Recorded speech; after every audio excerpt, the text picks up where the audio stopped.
नमस्कार, स्वातीज किचन मराठीमध्ये सर्वांचं स्वागत। तर आज आपण एक विस्मरणात गेलेला पदार्थ पाहणार आहोत आणि तो मला वाटतं बऱ्याच जणांनी बनवून पाहिला देखील असेल। तर प्रत्येकाच्याच घरामध्ये बऱ्याचदा चपात्या काही शिल्लक राहतात। मग अशा चपात्यांपासून पूर्वीच्या काळी आपली आई किंवा आजी जो पदार्थ बनवायचे आणि तो म्हणजे चपातीचे झणझणीत तुकडे किंवा थोडक्यात काय तर झटपट होणाऱ्या चकोल्या किंवा वरणफळं। आमच्याकडे याला तुकडे बोलतात। तर तुमच्या इकडे हा पदार्थ बनवत असेल तर याला काय बोलतात हे नक्कीच मला कमेंट करून सांगा। तर मी इथे रात्रीच्या चपात्या ज्या उरलेल्या आहेत त्या दोन मी इथे घेतलेल्या आहेत। तुम्ही या चपात्या जास्त प्रमाणात सुद्धा असतील तर त्या वापरू शकता। तर याला आपण साधारण 1 ते 1.5 इंचाचे तुकडे करून घेणार आहोत। तर या पदार्थाला खूप जास्त बारीक तुकडे नाही करायचे, साधारण 1.5-2 इंचाचे केले तर छान होतात अशा पद्धतीने। तर आता एका भांड्यामध्ये साधारण 2 टेबलस्पून मी तेल गरम करायला ठेवलेलं आहे। तेल चांगलं तापलं की त्यामध्ये अर्धा चमचा मोहरी टाकायची आहे।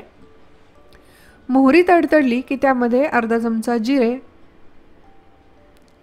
आणि आता इथे मी एक मोठा कांदा चिरून याला परतून घेणार आहे।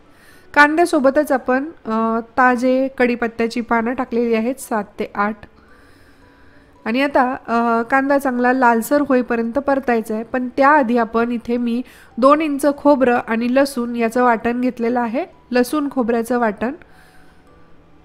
तर हे सुकं खोबरं घेतलेलं आहे। आता हे वाटण यामध्ये छान परतून घ्यायचं आहे। यामध्ये 2 चिमूट हिंग टाकायचं आहे। कांदा छान गुलाबी झालेला आहे, तुम्ही पाहू शकता छान परतून तयार झालेला आहे हे मिश्रण। आता यामध्ये काळा मसाला किंवा जो मसाला तुमच्या घरी आहे घरगुती कोणताही मसाला चवीप्रमाणे टाकायचा आहे। मी इथे 1 टीस्पून टाकलेला आहे। 2 चिमूट हळद।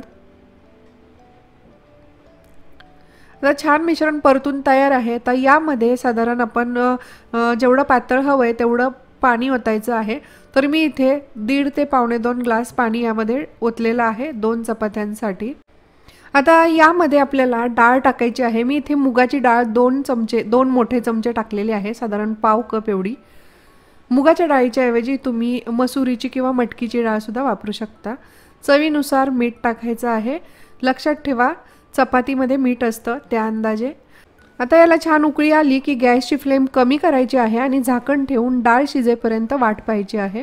साधारण 5 ते 6 मिनिटांमध्ये आपल्याला 80 ते 90% डाळ शिजलेली असायला हवी इथे। तर आपण चेक करूया। तर अगदी 5 ते 6 मिनिटांमध्ये डाळ अगदी छान शिजलेली आहे। आता शेवटची स्टेप म्हणजे यामध्ये चपातीचे तुकडे टाकायचे आहेत।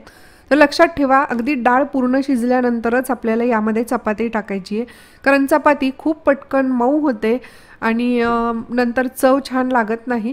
आणि याला फक्त 1 मिनिटभर उकळी काढायची आहे आणि उकळी काढल्यानंतर यावरती बारीक चिरलेली कोथिंबीर टाकून आपण गॅसची फ्लेम आहे ती बंद करायची आहे। आणि हा जो झटपट होणारा न्याहारीचा जो पदार्थ आहे तो अगदी गरमागरम वाढायचा असतो खायला। हा पदार्थ जास्त वेळ जर तुम्ही ठेवाल तर हे घट्ट खूप होतं, त्यामुळे गरमागरम हे छान सर्व केलं तर खूप चविष्ट आणि टेस्टी लागतं। तर यासोबत तुम्ही वरून तुपाची धार टाकून सर्व करू शकता। कांदा आणि लिंबू सोबत खूपच चमचमीत आणि झणझणीत अशी ही रेसिपी आहे। नक्कीच एकदा ट्राय करून पहा। तुमच्याकडे या पदार्थाला काय बोलतात हे नक्कीच कमेंट करून कळवा। रेसिपी आवडल्यास व्हिडिओला लाईक करा, शेअर करा, चॅनलला सबस्क्राइब करा। पुन्हा भेटूया नवीन रेसिपी सोबत, तोपर्यंत धन्यवाद।